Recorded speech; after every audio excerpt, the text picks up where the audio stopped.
Hello दोस्तों, स्वागत है पॉलिटेक्निक स्टार्ट पे। मैं हूं आरके सिंह एंड हम लोगों ने स्टार्ट कर दिए थे अप्लाइड फिजिक्स 2 का क्लास सेकंड सेमेस्टर के लिए।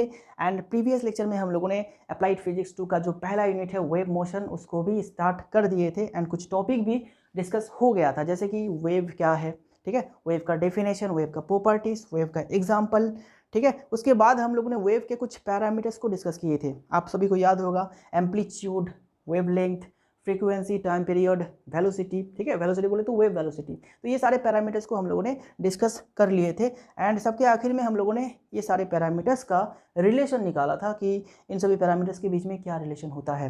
ओके, तो ये सारे टॉपिक ऑलरेडी डिस्कस हो गया था। तो अगर आपने प्रीवियस लेक्चर नहीं देखा है देन डेफिनेटली देख लीजिएगा। प्रीवियस लेक्चर देखना अपने आप में बहुत ज़्यादा इंपॉर्टेंट है, बिकॉज ये जो चैप्टर है वेव मोशन थोड़ा बहुत डिफिकल्ट है। तो अगर आप चाहते हैं कि ये पूरा चैप्टर आप आसानी से समझें, ठीक है, तो आपको सारे कंसेप्ट बारीकी से समझना होगा। तो कोई भी क्लास आप स्किप नहीं कर सकेंगे, ठीक है। तो आप कोई भी क्लास स्किप ना करें, सारे कंसेप्ट बारीकी से समझिए। मैं आपको आसान भाषा में समझाने की कोशिश करूँगा, बिल्कुल बारीकी से समझाऊँगा एक एक टॉपिक। चलो तो दोस्तों, प्रीवियस लेक्चर में हम लोगों ने जो रिलेशन डिराइव किए थे, ठीक है, वहाँ से कमेंट में एक रिक्वेस्ट आया था कि वो वाला रिलेशन को फिर से समझाइए। तो यहाँ पे मैं फिर से थोड़ा सा रिवीजन दे देता हूँ। देखो, हम लोगों ने वेव पैरामीटर्स में क्या क्या सीखे थे। एम्पलीट्यूड, ठीक है, जिसको हम लोग ए से लिखते हैं, ठीक है। उसके बाद वेवलेंथ, जिसको हम लोग लैम्डा से लिखते हैं, ओके। फ्रीक्वेंसी, फ्रीक्वेंसी को किससे लिखा जाता है, एफ, या फिर किसी किसी किताब में म्यू भी लिखा जाता है, ठीक है। तो हम लोग यहाँ पे एफ लिखेंगे, चलो कोई बात नहीं। अगर किसी किताब में म्यू है तो उस किताब में हम लोग म्यू ही लिखेंगे। कोई क्वेश्चन में अगर म्यू दिया जाता है तो फ्रीक्वेंसी को हम लोग म्यू ही लिखेंगे, ओके। बाकी हम लोग एफ लिखेंगे। चलो, अब उसके बाद हम लोगों ने डिस्कस किया था time period, time period T, okay. Then wave velocity, wave velocity ये है v, ठीक है। तो एम्पलीट्यूड क्या होता है, वेवलेंथ क्या होता है, ये मैंने वहाँ पे बताया था, बहुत ही डिटेल्स के साथ बताया था। एंड ये सभी का यूनिट क्या होता है, डायमेंशन क्या होता है, सभी चीज़ें मैंने बताए थे प्रीवियस लेक्चर में। चलो थोड़ा सा यहाँ पे मैं रिविजन दे देता हूँ। जैसे कि यहाँ पे एक किसी वेव को अगर हम लोग यहाँ पे ड्रॉ करेंगे तो वेव का जो जनरल स्ट्रक्चर होता है वो कुछ इस तरह का होता है। चलो, ये हो गया वेव, ठीक है। तो देखो, यहाँ से वेव हमारा स्टार्ट हो रहा है, ये ऊपर गया एंड फिर इसी पोजीशन में वापस आया, फिर नीचे गया, फिर यहाँ पे आया। तो हम लोग एक जो कंप्लीट वेव है, ठीक है, एक जो कंप्लीट वेव है वो कहाँ से कहाँ तक मानते हैं, ए से यहाँ पे ये बी होके सी पॉइंट तक, मतलब ए से यहाँ तक, ये हो गया हमारा एक complete wave. That is one complete wave, ठीक है, एक वेव ये हो गया पूरा। तो इस वेव का जो लेंथ है ए से सी तक, ये जो लेंथ है इसको हम लोग कहते हैं वेव लेंथ। वेव लेंथ बोले तो क्या, एक कंप्लीट वेव का जो लेंथ होता है, ओके, वो है एक आपका वेव लेंथ, ठीक है। एंड एम्पलीट्यूड क्या होता है, यहाँ पे आप देख सकते हैं कि ये मेन पोजीशन है, ये आपका ये जो लाइन है इसको मेन पोजीशन मानते हैं। तो यहाँ से स्टार्ट हुआ, यहाँ तक गया, फिर नीचे आया, फिर यहाँ तक गया। ये जो टॉप मोस्ट पॉइंट है, सबसे हाईएस्ट पॉइंट है, इसको हम लोग कहते हैं क्रेस्ट, ठीक है। एंड नीचे वाला पॉइंट को, सबसे नीचे वाला पॉइंट को कहते हैं टफ, ठीक है, टफ एंड क्रेस्ट। तो देखो, अब मेन पोजीशन से कोई वेव जितना इधर डिस्प्लेस होता है या फिर जितना इधर डिस्प्लेस होता है, जितना ऊपर जाता है या फिर नीचे जाता है, उसी लेंथ को हम लोग, उसी डिस्टेंस को हम लोग क्या कहते हैं, आपका एम्पलीट्यूड कहते हैं, ठीक है। एंड ये दोनों ही तरफ इक्वल होगा। यहाँ पे मैंने ऊपर की तरफ दिखाए हैं, तो अगर नीचे की तरफ दिखाते हैं, नीचे की तरफ, तो नीचे भी क्या होगा, ए होगा। ए बोले तो एम्पलीट्यूड, एंड ये पॉइंट आपका ए पॉइंट है, ठीक है, ये पॉइंट ए है एंड ये एम्पलीट्यूड है, ठीक है। तो एम्पलीट्यूड को ए, स्मॉल ए या फिर आर से भी लिखा जाता है। किसी किसी बुक में आपको ए मिल जाएगा, किसी किसी बुक में आर मिल जाएगा। तो ये सारे चीज़ें क्या है, आपका ए है। तो आपको क्वेश्चन से समझना है कि आपको क्या दिया गया है, एम्पलीट्यूड या फिर रेडियस या फिर कुछ और दिया गया है। तो आपको समझना है कि ये जो सिंबल यूज़ हो रहा है ये किसके लिए है, तो वो आपको क्वेश्चन में मेंशन करा जाएगा, ठीक है। चलो, अब हम लोगों ने एम्पलीट्यूड एंड वेवलेंथ को डिस्कस कर लिए हैं, तो फिर फ्रीक्वेंसी को डिस्कस कर लेते हैं। फ्रीक्वेंसी से पहले टाइम पीरियड को डिस्कस करते हैं, टाइम पीरियड टी। तो देखो, ये जो वेव है दोस्तों, ये यहाँ तक जाता है, यहाँ से ऐसे आता है, तो हम लोग मानते हैं कि यहाँ तक यहाँ से यहाँ तक ये हमारा एक कंप्लीट वेव है, ठीक है, एक वेव कंप्लीट हुआ है। तो ये पूरा वेव कंप्लीट होने के लिए जितना टाइम चाहिए होता है उसी को हम लोग कहते हैं time period. Time period is the time required to complete one wave, ठीक है। तो एक पूरा वेव को कंप्लीट होने के लिए जो टाइम चाहिए उसको हम लोग कहते हैं टाइम पीरियड। तो टाइम पीरियड समझ में आया, यहाँ से यहाँ तक जितना टाइम लगेगा वो है टाइम पीरियड। एंड फ्रीक्वेंसी क्या है? फ्रीक्वेंसी है दोस्तों, एक सेकंड में जितना वेव कंप्लीट होता है, एक सेकंड में जितना वेव कंप्लीट होता है उसी को हम लोग कहते हैं आपका फ्रीक्वेंसी, ठीक है ना। Frequency is the number of wave completed in 1 second. एक सेकंड में जितना नंबर ऑफ वेव कंप्लीट होता है उसी को हम लोग कहते हैं फ्रीक्वेंसी, ठीक है। एंड उसके बाद वेव वेलोसिटी क्या है? वेव वेलोसिटी कि एक यूनिट टाइम पे जो वेव है वो कितना डिस्टेंस ट्रैवल करता है, एक यूनिट टाइम पे जितना डिस्टेंस ट्रैवल करेगा उसी को हम लोग कहते हैं वेव वेलोसिटी। तो wave velocity v is equal to क्या है? लेंथ बाय टाइम, ठीक है। तो ये था कुछ बेसिक से चीज़ें जो कि हम लोगों ने डिस्कस कर लिए थे। ओके, अगर आप इसको डिटेल्स में समझना चाहते हैं तो फिर आपको प्रीवियस लेक्चर देखना होगा, ठीक है। आज सिर्फ हम लोग यहाँ पे रिवीजन ले रहे हैं। चलो अब हम लोग बाकी रिलेशन देख लेते हैं कि क्या क्या रिलेशन है। यहाँ पे देखो रिलेशन, तो सबसे पहले रिलेशन हम लोग देख लेते हैं, relation between time period and frequency, ठीक है। तो टाइम पीरियड एंड फ्रीक्वेंसी के बीच में हम लोग देख लेते हैं। तो देखो, let the number of wave completed in 1, अच्छा यहाँ पे सिर्फ 1 सेकेंड इज f, ठीक है। तो हम लोग मान लिए हैं कि एक सेकेंड में f number of wave complete हुए हैं। सो द फ्रीक्वेंसी क्या होगा? फ्रीक्वेंसी का फॉर्मूला, फ्रीक्वेंसी का डेफिनेशन हम लोग जानते हैं कि एक सेकेंड में जितना नंबर ऑफ वेव कंप्लीट होता है उसी को हम लोग फ्रीक्वेंसी कहते हैं। तो फ्रीक्वेंसी क्या होगा? यहाँ पे फ्रीक्वेंसी इज इक्वल टू होगा f, ठीक है। तो यहाँ पे अगर हम लोग लिखते हैं time required to complete one wave क्या होगा? टाइम रिक्वायर्ड, रिक्वायर्ड, ठीक है। Time required to complete one wave, तो एक वेव कंप्लीट होने के लिए कितना टाइम चाहिए? तो इसको हम लोग 1 सेकेंड से f माइनस कर देंगे। एक सेकेंड लगा है, एक सेकेंड में f number of wave complete हुआ है, तो 1/, अगर f करते हैं तो फिर क्या मिलेगा हमें? एक वेव के लिए कितना टाइम चाहिए, ठीक है। एंड एक वेव के लिए जितना टाइम चाहिए उसको हम लोग क्या कहते हैं? उसको हम लोग कहते हैं टाइम पीरियड, ठीक है। तो बात समझ में आया टाइम पीरियड के साथ फ्रीक्वेंसी का क्या रिलेशन है? ओके, ठीक है, ये हमारा टाइम पीरियड के साथ फ्रीक्वेंसी का रिलेशन है। तो आपको डेरिवेशन नहीं पूछा जाएगा, सिर्फ आपको ये फॉर्मूला अप्लाई करना है या फिर फार्मूला याद रखना है। Time period is the reciprocal of f, ठीक है, या फिर आप ये भी कह सकते हैं frequency is the reciprocal of time period, ठीक है ना। तो यहाँ से t is equal to 1/f या फिर आप f is equal to 1/t भी लिख सकते हैं। ये हो गया पहला रिलेशन जो कि हम लोगों ने डिराइव किया था, ठीक है। एंड उसके बाद दूसरा रिलेशन है कि वेव वेलोसिटी के साथ फ्रीक्वेंसी एंड वेव लेंथ का क्या रिलेशन है, उसको भी समझ लेते हैं। चलो, तो यहाँ पे रिलेशन बिटवीन, यहाँ पे वेव वेलोसिटी, ठीक है, उसके बाद लैम्डा एंड फ्रीक्वेंसी, ठीक है ना। Relation between wave velocity, wave length and frequency. तो हम लोग जानते हैं wave velocity v is equal to क्या होता है दोस्तों? v is equal to length by time, ठीक है। तो अभी सिर्फ हम लोग एक ही वेव के बारे में बात करते हैं कि एक वेव कितना लेंथ ट्रैवल करता है, बोलो। एक वेव अगर कंप्लीट होता है तो कितना लेंथ ट्रैवल करता है? वो है आपका लैम्डा, ठीक है। एंड एक वेव कंप्लीट होने के लिए कितना टाइम हमें चाहिए? वो है t। बात समझ में आया? यहाँ पे वेव वेलोसिटी हम लोग सिर्फ एक ही वेव के रिस्पेक्ट में निकाल रहे हैं।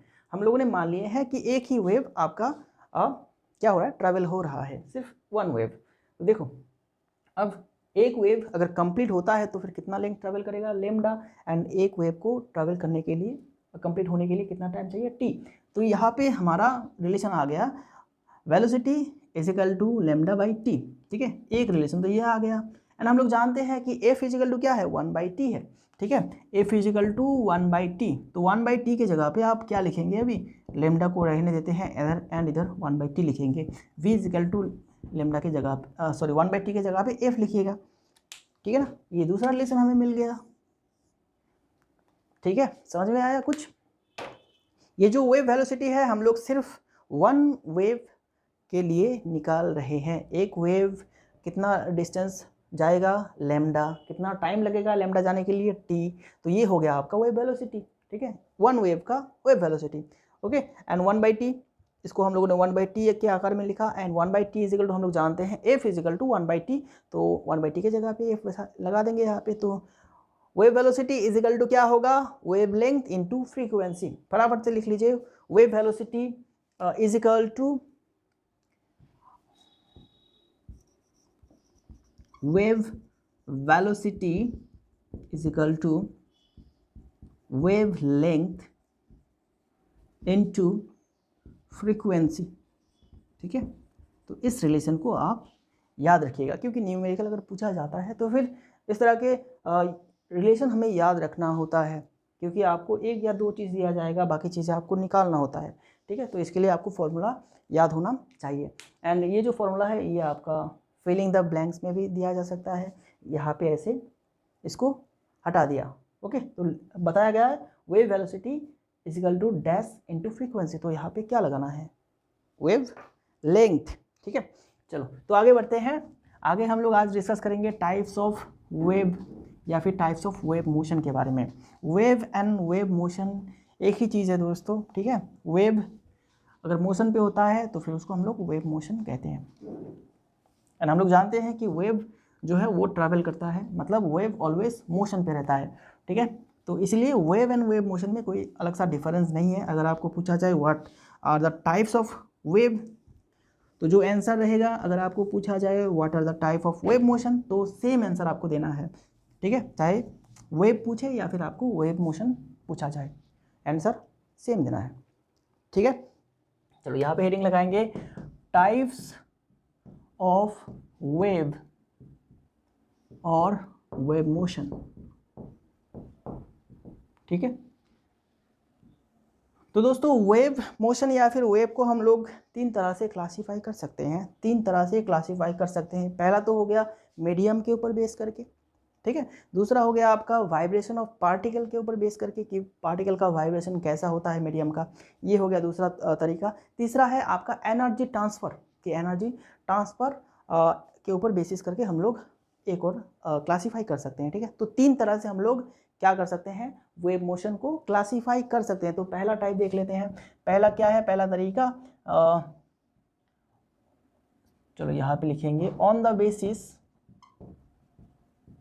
ऑफ मीडियम, ठीक है, मीडियम के ऊपर बेस करके। Types of wave on the basis of medium, तो यहाँ पे आपको मिलेगा मैकेनिकल वेव, ठीक है। दूसरा है नॉन मैकेनिकल,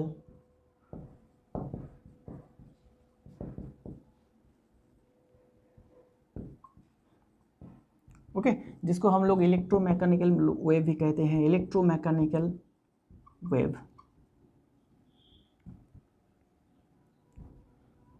अच्छा, इलेक्ट्रोमैकेनिकल नहीं, इलेक्ट्रोमैग्नेटिक, ठीक है, मैग्नेटिक वेव हो गया। तीसरा एक और तरह से क्लासीफाई करा जा सकता है, एक और टाइप में, जो कि है मैटर वेव, ठीक है। ये तो हो गया हमारा on the basis of medium. अब अगर बात करते हैं on the basis of vibration of particle के वाइब्रेशन के ऊपर अगर बेस करके क्लासीफाई करते हैं, तो फिर क्या मिलेगा, on the basis of vibration of particles, ठीक है। तो यहाँ पे हमें मिलेगा लॉन्गिट्यूडिनल वेव एंड दूसरा मिलेगा ट्रांसवर्स वेव, ठीक है, ओके। ये दो तरीका हो गया वेव को क्लासीफाई करने का। अब हम लोग तीसरा तरीका भी लिखते हैं, on the basis of energy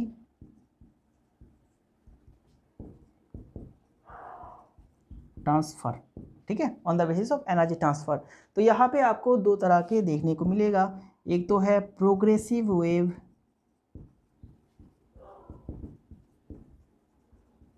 दूसरा है स्टैंडिंग वेव, ठीक है, दिख रहा है आपको। चलो, ये तीन तरह से हम लोगों ने क्लासीफाई करा है वेव को, on the basis of medium के ऊपर बेस करके तीन टाइप मिल गया है, मैकेनिकल वेव, नॉन मैकेनिकल या फिर इलेक्ट्रोमैग्नेटिक वेव, ओके, एंड तीसरा हो गया मैटर वेव। देन दूसरा तरीका on the basis of vibration of particle का वाइब्रेशन कैसा होता है उसके बेसिस पे, लॉन्गिट्यूडनल वेव, एंड दूसरा मिल गया हमें ट्रांसवर्स वेव, ठीक है। अगर हम लोग वेव को क्लासीफाई करते हैं एनर्जी ट्रांसफर के ऊपर बेसिस करके, तो फिर हमें क्या मिलेगा, प्रोग्रेसिव वेव एंड दूसरा मिलेगा स्टैंडिंग वेव। तो यहाँ से हमें पढ़ना क्या है, हमारे सिलेबस में क्या है, सिर्फ आपका मैकेनिकल वेव, ठीक है, ओके, मैकेनिकल वेव के बारे में हमें थोड़ा बहुत पढ़ना है, एंड ये दोनों के बारे में जस्ट कंसेप्ट लेना है। देन उसके बाद हमें ये वाला पार्ट बहुत अच्छी तरह से पढ़ना है, on the basis of vibration of particle, longitudinal wave and transverse wave, ठीक है। एंड तीसरे में हमें सिर्फ पढ़ना है थोड़ा बहुत प्रोग्रेसिव वेव के बारे में, ठीक है, स्टैंडिंग वेव के बारे में हमें नहीं पढ़ना है क्योंकि ये सारी चीज़ें हमारे सिलेबस में नहीं है। तो हमारे सिलेबस में क्या है, मैकेनिकल वेव, यहाँ पे longitudinal wave, transverse wave and progressive wave, बाकी चीज़ें हम लोग सिर्फ इसका कंसेप्ट लेंगे। चलो, ओके, ये तो टाइप हो गया। अब एक एक करके डिस्कस करते हैं कि क्या कौन किस तरह का वेव है, क्या क्या प्रॉपर्टी है, वो हम लोग देख लेते हैं, डिस्कस करेंगे सभी के सभी, ठीक है, कंसेप्ट सभी का लेंगे, एंड आगे हम लोग डिस्कस करेंगे जो हमारे सिलेबस में है। चलो, अब थोड़ा बहुत हम लोग मैकेनिकल वेव के बारे में डिस्कस कर लेते हैं। हेडिंग लगाते हैं मैकेनिकल वेव, ठीक है। देखो, सबसे पहले ये वो वाला वेव है जो कि ट्रैवल होने के लिए मीडियम मांगता है, ठीक है, मतलब इसको ट्रैवल होने के लिए मीडियम चाहिए, मीडियम के अलावा ये ट्रांसफ़र नहीं हो पाएगा, ठीक है ना, मीडियम के अलावा ये ट्रांसफ़र नहीं हो पाएगा। जैसे कि साउंड वेव होता है, साउंड वेव हमारे हमारे अर्थ में क्या है कि आप मेरे आवाज़ को सुन सकते हैं बिकॉज यहाँ पे एयर है, एयर एज ए मीडियम काम कर रहा है, लेकिन वैक्यूम पे अगर हम स्पेस में जाते हैं, स्पेस में कुछ बोलेंगे तो सुनाई नहीं देगा, ठीक है, ओके, दोनों हम लोग आसपास रहेंगे लेकिन सुनाई नहीं देगा क्योंकि बीच में कोई मीडियम नहीं है, मीडियम के अलावा ये मैकेनिकल वेव ट्रांसफ़र नहीं हो सकता है। तो सबसे पहला चीज़ इसके बारे में, ओके, इसका अगर डेफिनेशन हम लोग लिखेंगे तो a mechanical wave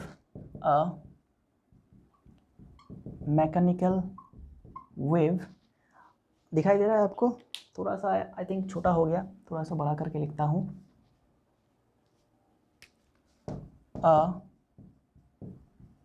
mechanical wave is a wave, ठीक है, a mechanical wave is a wave that is an oscillation of matter, ठीक है, that is an oscillation of matter, that is an, अच्छा इधर लिखूँ, ऑसिलेशन ऑफ मैटर, ठीक है, oscillation की जगह पे आप वाइब्रेशन भी लिख सकते हैं, ओके, ऑसिलेशन या फिर vibration, and is responsible for the transfer of energy, okay, and is responsible for the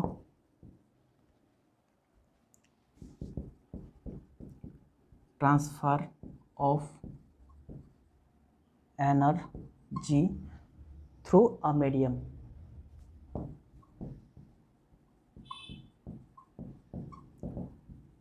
तो मैकेनिकल वेव क्या है दोस्तों, mechanical wave is a wave that is an oscillation of matter and is responsible for the transfer of energy through a medium.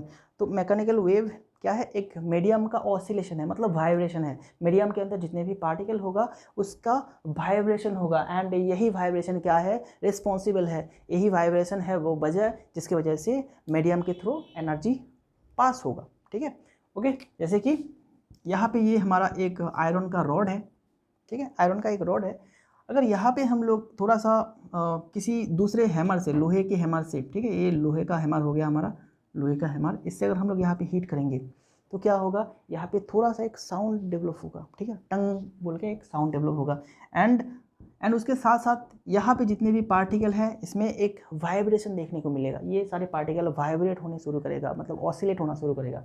And यही vibration धीरे धीरे ये इधर चला जाएगा एंड यहाँ पे भी हम लोग एक साउंड को सुन सकते हैं, ठीक है। जैसे कि रेल के पटरी में, ट्रेन के पटरी में क्या होता है, ट्रेन जो है वो बहुत दूर रहता है, अगर हम लोग ट्रेन के पटरी में कान लगाते हैं तो हमें साउंड सुनाई देगा कि ट्रेन जो है वो आ रहा है कि नहीं। अगर बहुत दूर होगा तो फिर उतना ज़्यादा सुनाई नहीं देगा, लेकिन अगर आसपास है, 3-4 किलोमीटर के अंदर है, तो फिर हमें बहुत अच्छी तरह से सुनाई देगा। ओके, वो क्यों होता है, देखो लोहा जो है, सॉलिड जो है दोस्तों, वो एक यहाँ पे मीडियम की तरह काम कर रहा है एंड लोहे के भीतर जितने भी पार्टिकल है वो अपने वाइब्रेशन की वजह से, ठीक है, वो अपने वाइब्रेशन की वजह से एनर्जी को ट्रांसफ़र कर रहा है।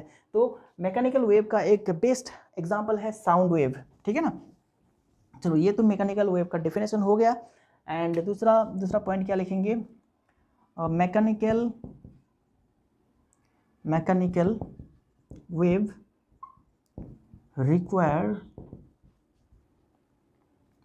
required a medium to transfer energy, ठीक है, ये बात आप याद रखिएगा। मैकेनिकल वेव जो होता है दोस्तों, वो एनर्जी को ट्रांसफ़र करने के लिए एक मीडियम चाहता है, मीडियम के बिना ये ट्रांसफ़र नहीं हो सकता। एग्जाम्पल लिखिएगा, एग्जाम्पल होगा साउंड वेव, ठीक है, साउंड वेव। ओके, समझ में आया मैकेनिकल वेव क्या है। मैकेनिकल वेव वो वेव है जो कि वाइब्रेशन के थ्रू, पार्टिकल के वाइब्रेशन के थ्रू एनर्जी को ट्रांसफ़र करता है, ठीक है। एंड मैकेनिकल वेव ट्रांसफ़र होने के लिए एक मीडियम ज़रूरी है उसका, एंड एग्जांपल है साउंड वेव। चलो नेक्स्ट टॉपिक पे चले आते हैं। नेक्स्ट टॉपिक है हमारा इलेक्ट्रोमैग्नेटिक वेव या फिर नॉन मैकेनिकल वेव।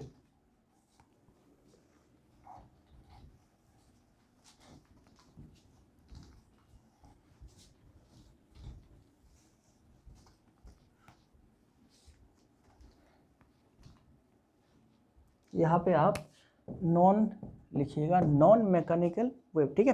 तो electromagnetic waves are created by a fusion of electric and magnetic field, ठीक है। तो यहाँ पे पहला चीज़ क्या है, इलेक्ट्रोमैग्नेटिक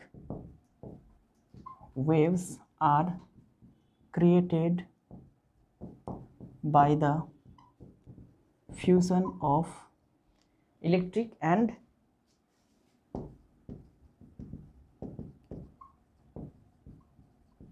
मैग्नेटिक फील्ड, ठीक है।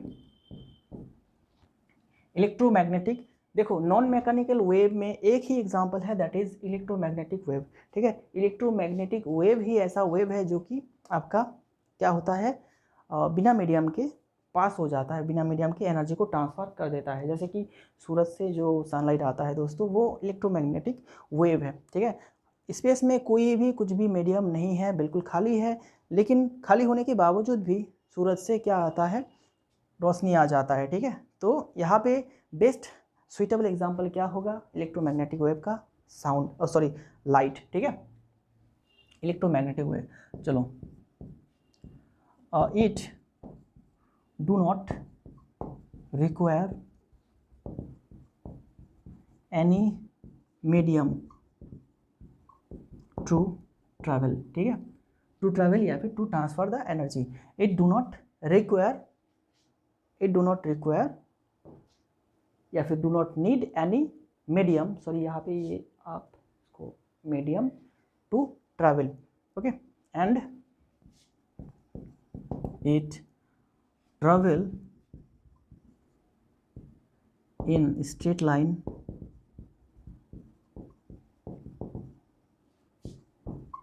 with a velocity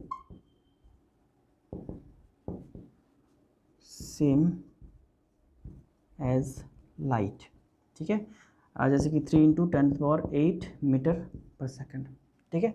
देखो ये जो इलेक्ट्रोमैग्नेटिक वेव है, इसको ट्रैवल होने के लिए कोई मीडियम की ज़रूरत नहीं है, ये बिल्कुल स्ट्रेट लाइन बराबर ट्रैवल करता है एंड इसका स्पीड क्या है, इसका वेलोसिटी क्या है ट्रैवल होने का, लाइट के जैसा इसका स्पीड है 3 × 10⁸ मीटर पर सेकंड, मतलब इतना स्पीड के साथ वो ट्रैवल हो सकता है विदाउट एनी मीडियम, कोई मीडियम के प्रेजेंस के बिना। ठीक है, चलो अब हम लोग क्या करते हैं दोस्तों, इसका एग्जांपल देख लेते हैं। थर्ड है इसका एग्जांपल लाइट।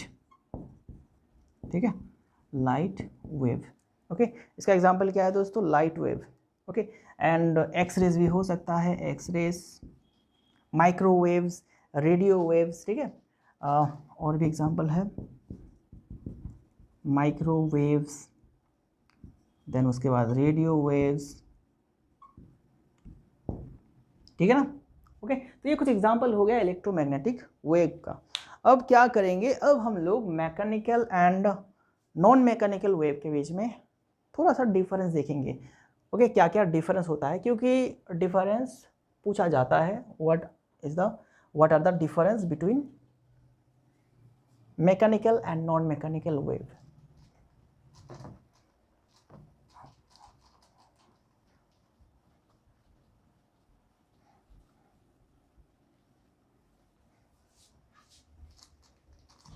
चलो अब हेडिंग लगाएंगे, difference between mechanical and non mechanical waves. ठीक है, तो इधर को क्या लिखेंगे, मैकेनिकल वेव्स, एंड इधर लिखेंगे हम लोग non mechanical wave.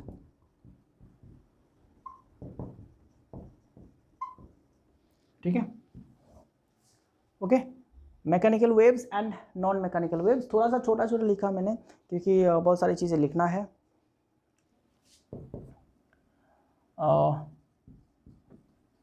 Mechanical waves need a medium for propagation. ठीक है, प्रोपगेशन मतलब फैल जाना। ओके, तो मैकेनिकल वेव फैलने के लिए एक मीडियम इसको ज़रूरी होता है, एंड दूसरी जगह पे non mechanical waves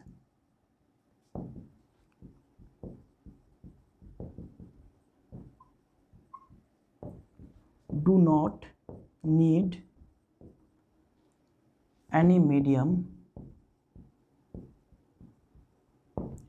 for its propagation।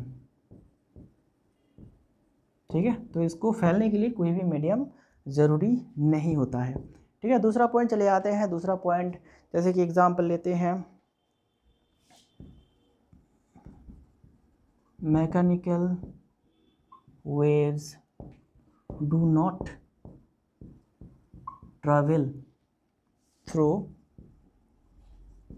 vacuum। ठीक है, do not travel through vacuum, and वहीं पे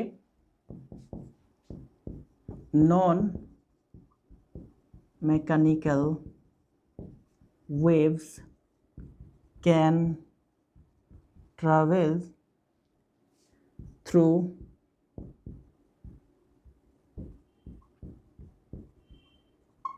वैक्यूम। ठीक है, तो नॉन मैकेनिकल वेव वैक्यूम में भी ट्रैवल कर सकता है, लेकिन मैकेनिकल वेव वैक्यूम में ट्रैवल नहीं कर सकता है। ठीक है, एग्जांपल लेते हैं तीसरा, साउंड वेव।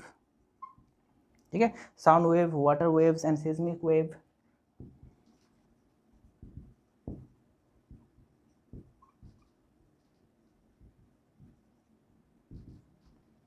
सेस्मिक बोले तो अर्थक्वेक। ठीक है,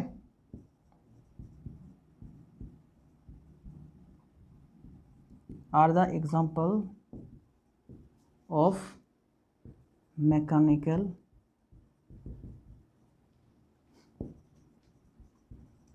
वेव्स। वहीं पे नॉन मैकेनिकल वेव का एग्जांपल क्या क्या होता है, जैसे कि हम लोगों ने डिस्कस किया है, light wave, micro waves, x rays. ठीक है, radio waves, are the examples of non mechanical waves. ठीक है, तो ये कुछ डिफरेंस हो गया। डिफरेंस फटाफट से लिख लीजिए, क्योंकि अगर पूछा जाता है डिफरेंस तो आप ये तीनों डिफरेंस अगर लिखते हैं तो फिर कम बन जाएगा। ठीक है ना। चलो आगे हम लोग डिस्कस करेंगे। अभी बात करेंगे मैटर वेव के बारे में। मैटर वेव क्या होता है? मैटर वेव हमारे सिलेबस में है नहीं, ये अलग सा एक ब्रांच होता है। ओके, जो कि एसोसिएट होता है आपका एटॉमिक कैरेक्टरिस्टिक के साथ। ठीक है, एटॉमिक जो भी कैरेक्टरिस्टिक होता है, जैसे कि आपका हो गया इलेक्ट्रॉन, प्रोटॉन, न्यूट्रॉन। ठीक है, ये अलग सा एक ब्रांच होता है आपका मैटर वेव।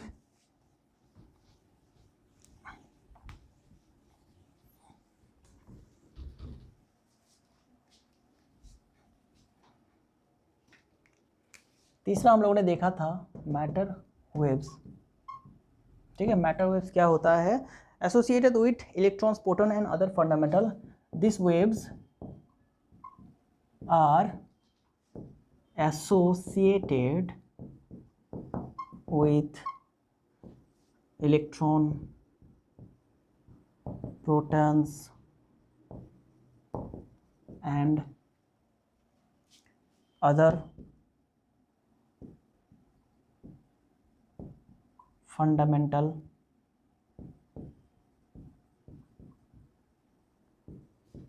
particles। ठीक है, जैसे एग्जाम्पल अगर हम लोग लेते हैं, इसका एग्जाम्पल क्या होगा? डी ब्रोली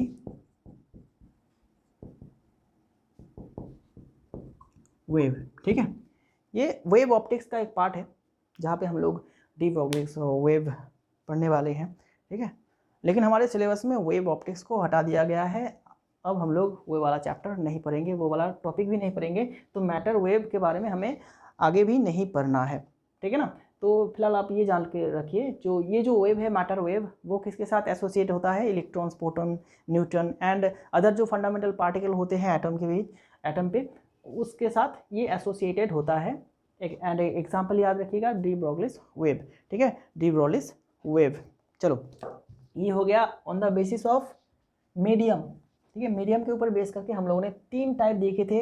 एक तो हो गया मैकेनिकल, दूसरा है नॉन मैकेनिकल एंड तीसरा है मैटर वेव्स। तो मैकेनिकल वेव क्या है दोस्तों? मैकेनिकल वेव वो वेव है जो कि वाइब्रेशन की वजह से होता है एंड एनर्जी को ट्रांसफ़र करता है। एंड मैकेनिकल वेव ट्रैवल होने के लिए मीडियम इसको ज़रूरी होता है। नॉन मैकेनिकल वेव आपका electric field and magnetic field के फ्यूजन की वजह से होता है, वो दोनों फील्ड मिलके बनाता है। एंड क्या है कि नॉन मैकेनिकल वेव को कोई भी मीडियम नहीं चाहिए, वो मीडियम के बिना ही ट्रैवल कर सकता है। एग्जाम्पल भी हम लोगों ने देखे हैं। मैटर वेव क्या है? मैटर वेव जो कि एटम के इलेक्ट्रॉन या फिर प्रोटॉन, न्यूट्रॉन एंड अदर जितने भी फंडामेंटल पार्टिकल होते हैं उसके साथ एसोसिएट होता है, उसके साथ रिलेट होता है। एंड एग्जाम्पल है डी ब्रोगलिस वेव। ठीक है, चलो अब बात करते हैं हम लोग on the basis of vibration of particle. कितने टाइप देखे थे? दो टाइप देखे थे, लॉन्गिट्यूडिनल वेव। ठीक है, पहला टाइप था लॉन्गिट्यूडिनल वेव। चलो इसको ही हम लोग डिस्कस कर लेते हैं। लॉन्गिट्यूडिनल वेव क्या है दोस्तों? देखो, लॉन्गिट्यूडिनल वेव एंड जो वेव का डायरेक्शन है वो अगर एक ही दिशा में होगा तो फिर उसको हम लोग कहते हैं लॉन्गिट्यूडिनल वेव। ठीक है ना। Longitudinal wave and the vibration of the particle अगर एक ही दिशा पे होगा तो फिर हम लोग उसको कहते हैं लॉन्गिट्यूडिनल वेव। चलो इसका डेफिनेशन लिख लेते हैं फटाफट से। Longitudinal wave are waves in which are the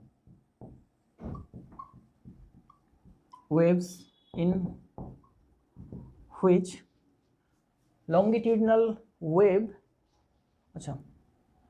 longitudinal waves are the waves in which the displacement of the particle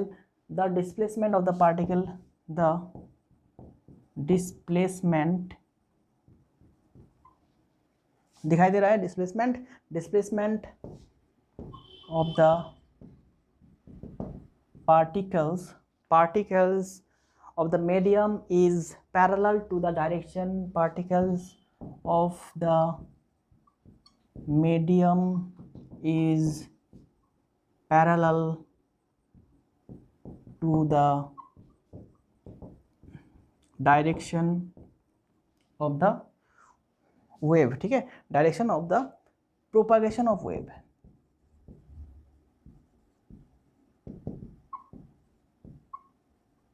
समझ में आया कुछ? चलो एग्जांपल देता हूँ तो आपको समझ में आ जाएगा कि ये लॉन्गिट्यूडिनल वेव क्या होता है। देखो आप लोगों ने स्प्रिंग तो देखा होगा, ऐसे स्प्रिंग कैसे होता है दोस्तों, ऐसे होता है स्प्रिंग, ठीक है। ये मैंने स्प्रिंग ड्रॉ किया, यहाँ से स्प्रिंग को यहाँ पे फिक्स किया गया है, ये फिक्स है, ठीक है। अगर इस पॉइंट को हम लोग ऐसे खींच के छोड़ देंगे तो ये स्प्रिंग क्या होगा दोस्तों, एक बार नीचे जाएगा, ऊपर जाएगा, नीचे जाएगा, ऊपर जाएगा, ऐसा है कि नहीं? ऐसा ही होता है, ठीक है। तो देखो वेव जो है दोस्तों, वेव यहाँ पे किस तरफ जा रहा है, नीचे की तरफ जा रहा है। वेव क्या है, एनर्जी को किस तरफ ट्रांसफर करेगा, वर्टिकल डायरेक्शन पे, मतलब इस डायरेक्शन पे। एंड स्प्रिंग में जितने भी पार्टिकल्स है, स्प्रिंग पार्टिकल्स, ठीक है, स्प्रिंग पार्टिकल्स वो किस तरफ आपका डिस्प्लेसमेंट हो रहा है, उसका वो किस तरफ मूव कर रहा है, किस दिशा में, इसी दिशा में, ठीक है। ये है हमारा, मान लेते हैं ये है हमारा स्प्रिंग का पार्टिकल, ठीक है, मीडियम का पार्टिकल। स्प्रिंग यहाँ पे मीडियम है, ये मीडियम का पार्टिकल, एंड ये है एनर्जी या फिर वेव, ठीक है। तो वेव हमारा इधर जाएगा एंड जो पार्टिकल है वो इसी दिशा में क्या करेगा, वाइब्रेट करेगा। वेव ऐसे जाएगा, ये वाइब्रेट करता रहेगा, तो दोनों ही क्या है, दोनों का जो डायरेक्शन है वो पैरेलल होगा, ठीक है। The displacement of the particle and the propagation of the wave, ठीक है, वो दोनों ही पैरेलल होगा, दोनों का डायरेक्शन पैरेलल होगा, जिसकी वजह से हम लोग इस तरह के वेव को कहते हैं लॉन्गिट्यूडिनल वेव। बात समझ में आया?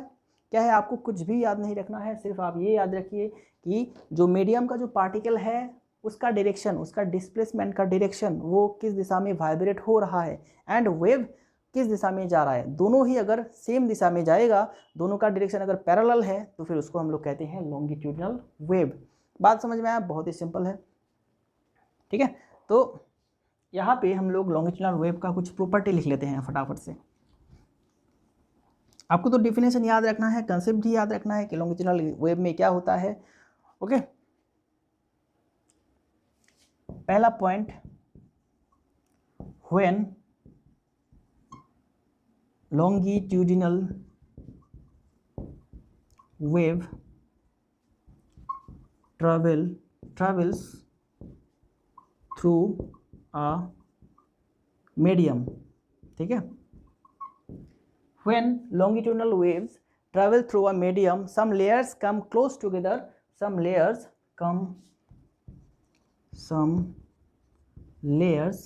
comes together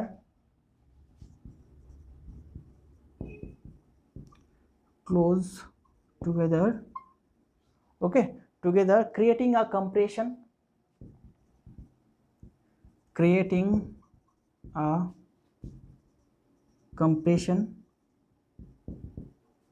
and some layer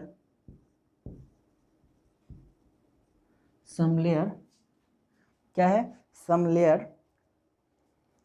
move further creating rarefaction, ठीक है। तो क्या होता है, जब किसी भी मीडियम के थ्रू लॉन्गिट्यूडिनल वेव ट्रैवल करता है, लॉन्गिट्यूडिनल वेव पास करता है, तो उस मीडियम में कुछ लेयर आपस के पास आ जाते हैं एंड कुछ लेयर अपने आप से दूर हो जाते हैं। जो आपस में पास रहते हैं उसको हम लोग कहते हैं कंप्रेशन, एंड दूसरा हो गया रेयरफेक्शन। तो इसको मैं समझा देता हूँ। देखो ऐसे मैंने एक स्प्रिंग लिया है, ठीक है,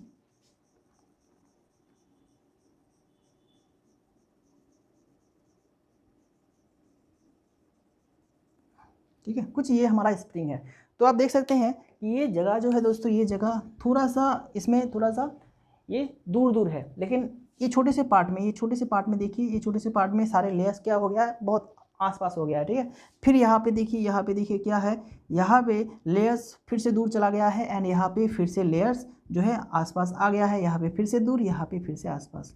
तो ये जो जोन है इसको हम लोग कहते हैं कंप्रेशन, क्योंकि यहाँ पे लेयर जो है अपने आप क्या होता है कि आपस में ये बहुत क्लोज रहता है, तो इसको हम लोग कहते हैं कंप्रेशन, ठीक है, कंप्रेशन। एंड ये जो यहाँ पे जो लेयर्स थोड़ा सा दूर दूर है, तो इसको हम लोग कहते हैं रेयरफेक्शन, ठीक है। तो लॉन्गिट्यूडिनल वेव जो है दोस्तों वो इस तरह से ट्रैवल करता है, ठीक है। रेयरफेक्शन एंड कंप्रेशन, देखो यहाँ पे दूर हो गया है, फिर कंप्रेशन होगा, फिर दूर होगा, कंप्रेशन होगा, फिर दूर होगा। स्प्रिंग के केस में आप देख सकते हैं ऐसे ऐसे खींच के अगर उसको छोड़ देंगे तो क्या होगा, एक टाइम वो रेयरफेक्शन में आ जाएगा, लेयर जो है वो दूर दूर हो जाएगा, एंड उसके बाद क्या होगा, वो पास पास आ जाएगा, फिर दूर हो जाएगा, फिर पास पास आ जाएगा, ठीक है ना। तो लॉन्गिट्यूडिनल वेव कैसे ट्रैवल करता है, कंप्रेशन एंड रेयरफेक्शन को रिपीट करके, ठीक है। पहले आपका इधर रेयरफेक्शन आएगा या फिर कंप्रेशन आएगा, ठीक है। रेयरफेक्शन या फिर कंप्रेशन आएगा, उसके बाद ऑपोजिट वाला आएगा। अगर मान लेते हैं रेयरफेक्शन पहले आया तो उसके बाद कंप्रेशन आएगा, उसके बाद रेयरफेक्शन आएगा, फिर उसके बाद कंप्रेशन आएगा, फिर उसके बाद रेयरफेक्शन आएगा। इस तरह से वो अल्टरनेटली चलता रहेगा एंड एनर्जी को ट्रांसफर करता रहेगा। तो ये होता है लॉन्गिट्यूडिनल वेव में, ठीक है। लॉन्गिट्यूडिनल वेव में क्या होता है कि दूसरा पॉइंट है material medium is required for propagation of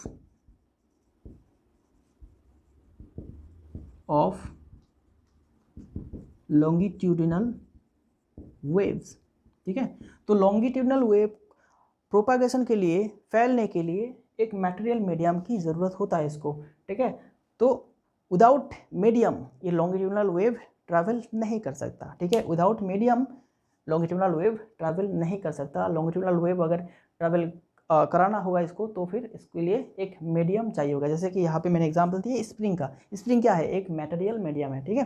तो विदाउट मटेरियल मीडियम ये ट्रैवल नहीं करेगा, ठीक है। चलो, एंड यहाँ पे देखो, यहाँ पे आपका क्या है कि ये जो कंप्रेशन जोन है यहाँ पे प्रेशर एंड डेंसिटी दोनों ही ज़्यादा है, एंड रेयरफेक्शन में प्रेशर एंड डेंसिटी कम होता है। तो इस पॉइंट को आप लिख सकते हैं, pressure and density are maximum at the compression zone and minimum at rarefaction zone. चलो इसको मैं लिख देता हूँ, नीचे थोड़ा सा जगह है तो फिर इसको भी लिख देता हूँ। ये पॉइंट आप लिख के रखिए, काम का है, ठीक है।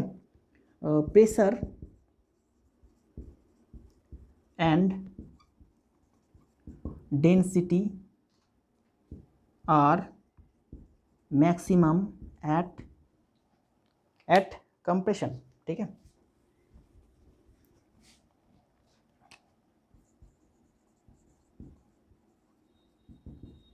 एंड मिनिमम कहाँ पे मिनिमम होगा, एट रेयरफेक्शन जोन, ठीक है। कंप्रेशन जोन में प्रेशर एंड डेंसिटी दोनों ही मैक्सिमम होगा, एंड रेयरफेक्शन जोन में प्रेशर एंड डेंसिटी दोनों ही मिनिमम होगा, ठीक है। तो अगर एग्जांपल ले लॉन्गिट्यूडिनल वेव का, तो आप क्या कहेंगे यहाँ पे, लॉन्गिट्यूडिनल वेव जैसे कि होता है आपका साउंड वेव, ठीक है, साउंड वेव, ओके, ठीक है ना। ये साउंड वेव हो गया आपका लॉन्गिट्यूडिनल वेव। एग्जांपल यहाँ पे लिख देते हैं, एग्जांपल आप नीचे लिखिएगा, एग्जांपल होगा साउंड वेव, ठीक है। साउंड वेव कैसा है, लॉन्गिट्यूडिनल नेचर का है लॉन्गिट्यूडिनल वेव। चलो हो गया। चलो नेक्स्ट में डिस्कस करेंगे हम लोग ट्रांसवर्स वेव।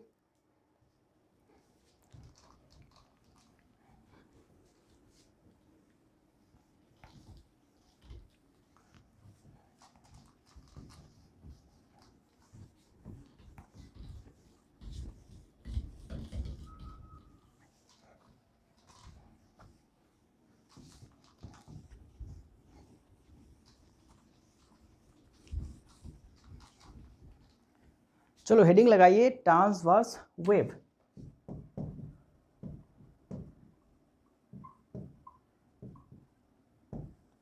ट्रांसवर्स वेव, ठीक है। तो देखो, transverse wave are the waves in which the displacement of the particles of the medium is perpendicular to the direction of the wave motion. Longitudinal wave के case में हम लोगों ने क्या देखा था, पैरेलल था। यहाँ पे क्या होगा, परपेंडिकुलर होगा। अगर वेव जो है, वेव इधर जाएगा तो पार्टिकल का वाइब्रेशन इधर को होगा, मतलब परपेंडिकुलरली होगा, ठीक है। जैसे हम लोगों ने एक वेव ड्रॉ किया था, कुछ इस तरह से वेव ड्रॉ किया था।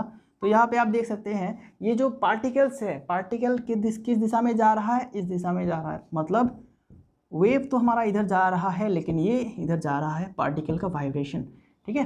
तो दोनों ही आपस में क्या है, ट्रांसवर्स है, परपेंडिकुलर है, इसलिए इस तरह के वेव को हम लोग कहते हैं ट्रांसवर्स वेव। तो फटाफट से डेफिनेशन लिख लीजिए, इसका एग्जांपल भी हम लोग देखने वाले हैं, कुछ प्रॉपर्टी भी देखने वाले हैं, ठीक है। सारे पॉइंट्स आप लिखिएगा, एक एक करके सारे पॉइंट्स लिखिएगा, सभी पॉइंट्स बहुत इंपॉर्टेंट है, ठीक है ना, सभी पॉइंट्स बहुत इंपॉर्टेंट है, क्योंकि जब आप नोट निकाल के पढ़ेंगे ना तो ये सारे पॉइंट्स जब आप लोग पढ़ेंगे तो आपको सारी चीज़ें फिर से याद आ जाएगा। ओके, सिर्फ मैं डेफिनेशन अगर लिखा के छोड़ देता हूँ तो आप हो सकता है आप कंसेप्ट भूल जाए, लेकिन उसके साथ अगर आप प्रॉपर्टी भी लिख के रखते हैं, ठीक है, 2-3 नोट जो मैं लिखा रहा हूँ वो आप अगर लिख के रखेंगे तो सारी चीज़ें आपको याद आ जाएगा, ठीक है ना। चलो, तो सबसे पहले तो इसका डेफिनेशन लिखते हैं, transverse wave, transverse waves are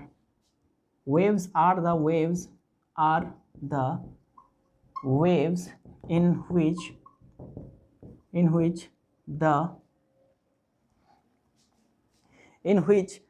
the displacement PLACE displacement of the particles of medium. Okay, transverse waves are the waves in which the displacement of the particles of a medium is perpendicular लिखिए फटाफट से, is perpendicular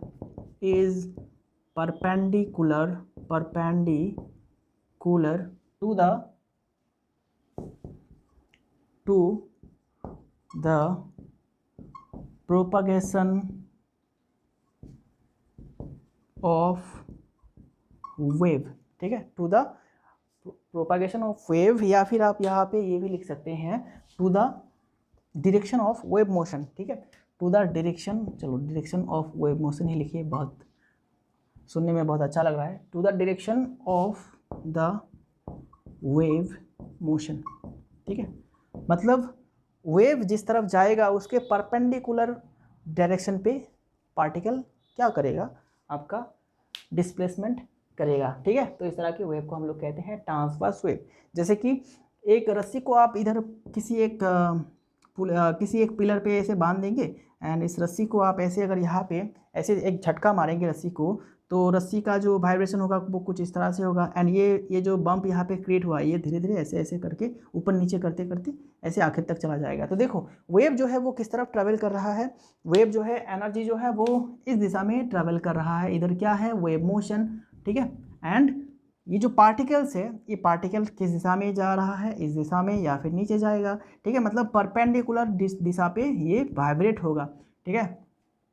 particles okay, ये particles हो गया, particles and wave motion दोनों ही transverse दिशा में रहेगा, मतलब 90 डिग्री एंगल पे रहेगा। तो इस तरह के वेव को हम लोग कहते हैं क्या, इस तरह के वेव को हम लोग कहते हैं ट्रांसवर्स वेव, ठीक है ना। डेफिनेशन तो समझ में आया। चलो अब 2-3 पॉइंट लिख लो ट्रांसवर्स वेव से। चीज़ें बहुत आसान है दोस्तों, लेकिन कंसेप्ट आपको समझ में आना चाहिए। छोटी छोटी चीज़ें हैं, सिंपली आप अपने चार पास देखिए, ओके, अपने आसपास देखिए एंड चीज़ों को रिलेट करने की कोशिश कीजिए। एक बार अगर आप रिलेट कर पाएंगे तो फिर आप डेफिनेटली नहीं भूलेंगे, ठीक है। ट्रांसवर्स वेव का पॉइंट लिखो, transverse wave is propagated in the form of crest and troughs, ठीक है। पहला point, transverse wave is propagated, ठीक है, in the form of crest, ठीक है, in the form of crest and troughs, ठीक है, crest and troughs, ठीक है। मतलब मैंने क्या कहा कि ये जो ऐसे ऐसे फॉर्म हो रहा है, इधर इसको क्या कहते हैं, क्रेस्ट कहते हैं, नीचे वाले को ट्रफ कहते हैं। तो एनर्जी जो है, ट्रांसवर्स वेव जो है दोस्तों, कैसे प्रोपागेट होगा, कैसे फैलेगा, इन द फॉर्म ऑफ आपका क्रेस्ट एंड ट्रफ, ठीक है। क्रेस्ट ऊपर जाएगा, नीचे जाएगा, ऐसे ये फैल जाएगा, ठीक है। ओके, चलो अब नेक्स्ट पॉइंट क्या है, नेक्स्ट पॉइंट क्या लिखेंगे, material medium is not essential, material medium is not essential, ठीक है। तो मटेरियल मीडियम पे भी हो सकता है, मटेरियल मीडियम के बिना भी इस तरह का वेव प्रोपागेट हो सकता है, इस तरह का वेव आपका ट्रैवल कर सकता है मटेरियल मीडियम के बिना या फिर मटेरियल मीडियम के साथ, दोनों पे ही ये ट्रैवल कर सकता है। ओके, तो यहाँ पे आप लिख सकते हैं इट कैन ट्रैवल विथ और विदाउट मीडियम। ठीक है, तो सॉरी यहाँ पे मटेरियल मीडियम लिखिएगा तो बेहतर रहेगा, मटेरियल मीडियम। ठीक है, तो ये जो ट्रांसवर्स वेव है ये मटेरियल मीडियम के साथ या फिर इसके बिना भी ट्रैवल कर सकता है। ठीक है, एंड यहाँ पे लिखेंगे there is no pressure variation in crest और ट्रफ्स। ठीक है, क्रेस्ट और ट्रफ्स, तो क्रेस्ट में या फिर ट्रफ्स में प्रेशर का कोई भी वेरिएशन देखने को नहीं मिलता है। ऐसा नहीं है कि क्रेस्ट में अलग प्रेशर है, ट्रफ में अलग प्रेशर है, ऐसा नहीं है। ठीक है, दोनों ही जगह पे सेम होगा, प्रेशर का कोई भी वेरिएशन देखने को नहीं मिलता है इस तरह के वेव में। ठीक है, अब इसका ये पॉइंट तो आप लोगों ने लिख लिए हैं ना, तो फिलहाल अभी आप इसका एग्जाम्पल भी लिख लीजिए। एग्जाम्पल्स, ठीक है, बहुत इंपॉर्टेंट है एग्जाम्पल्स। तो ट्रांसवर्स वेव जैसे कि लाइट वेव्स क्या है दोस्तों, लाइट वेव्स आपका है इलेक्ट्रोमैग्नेटिक वेव्स, एंड ये ट्रांसवर्स नेचर का होता है। देन उसके बाद दूसरा electromagnetic wave,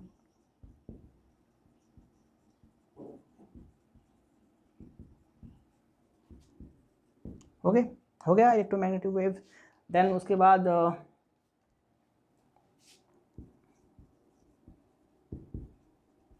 water waves in shallow pond.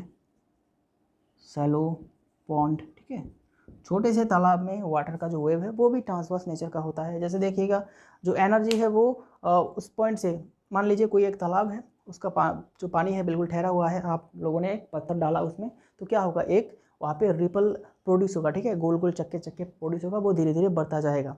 इस तरह से वेव क्या होता है, आपका फैल जाता है, एनर्जी फैल जाता है। ठीक है, डिस्टर्बेंस जो है वो फैल जाता है। तो देखिएगा आप कि एनर्जी जो है वो तो दूर की तरफ जा रहा है, उस पॉइंट से दूर की तरफ जा रहा है, लेकिन जो वाटर है वो ऊपर नीचे ऐसे ऐसे क्या वेव की तरह, ढेव की तरह वो आगे बढ़ेगा। तो यहाँ पे वाटर के जो पार्टिकल है उसका मूवमेंट, उसका डिस्प्लेसमेंट क्या हो रहा है, ऊपर नीचे हो रहा है, लेकिन जो एनर्जी का ट्रांसफ़र हो रहा है वो बिल्कुल हॉरिजॉन्टल पे हो रहा है। तो दोनों ही क्या है, दोनों ही आपका ट्रांसवर्स डायरेक्शन पे होता है, 90 डिग्री एंगल पे होता है, इसीलिए water waves in shallow pond आपका ट्रांसवर्स वेव का एग्जाम्पल है। ठीक है, देन उसके बाद हम लोग क्या करेंगे कि नेक्स्ट लेक्चर में हम लोग progressive wave and standing wave का कंसेप्ट समझेंगे, एंड उसी के साथ हम लोग बात करेंगे जो मीडियम होता है एक वेव को ट्रांसफ़र करने के लिए, जो मटेरियल मीडियम होता है उसका क्या क्या प्रॉपर्टी होना चाहिए, एंड वेव मोशन के क्या क्या कैरेक्टरिस्टिक होते हैं। ये सारे चीज़ें हम लोग नेक्स्ट लेक्चर में समझने वाले हैं। तो दोस्तों आज के लेक्चर में इतना ही, एंड नेक्स्ट लेक्चर में फिर से मिलेंगे। एंड जो क्लास का जो रूटीन रहेगा वो ऐसा रहेगा कि आज जैसे कि हमारा फिजिक्स हो गया, तो कल इंजीनियरिंग मैकेनिक्स होगा, फिर उसके बाद फिजिक्स होगा। तो मैं ये जो पूरा अगस्त महीना है, आज तो अगस्त का 19 तारीख है, तो फिर अगस्त महीने में ऐसा ही रूटीन रहेगा कि अप्लाइड फिजिक्स 2 आएगा, उसके बाद इंजीनियरिंग मैकेनिक्स, फिर उसके बाद अप्लाइड फिजिक्स 2, ऑल्टरनेटिव करके चलेगा। एंड सितंबर के शुरू में ही मैं इलेक्ट्रिकल इंजीनियरिंग, ठीक है, जो कि इलेक्ट्रिकल टेक्नोलॉजी EEE जो सब्जेक्ट है आपका सेकंड सेमेस्टर में, उसको हम लोग स्टार्ट करेंगे। एंड उसी के साथ एक और सब्जेक्ट है जिसको हम लोग स्टार्ट करने वाले हैं IT। ठीक है, चलो तो मिलते हैं नेक्स्ट क्लास में, एंड तब तक के लिए अपना स्टडी बराबर करते रहना, अपना ख्याल रखना, एंड मिलते हैं।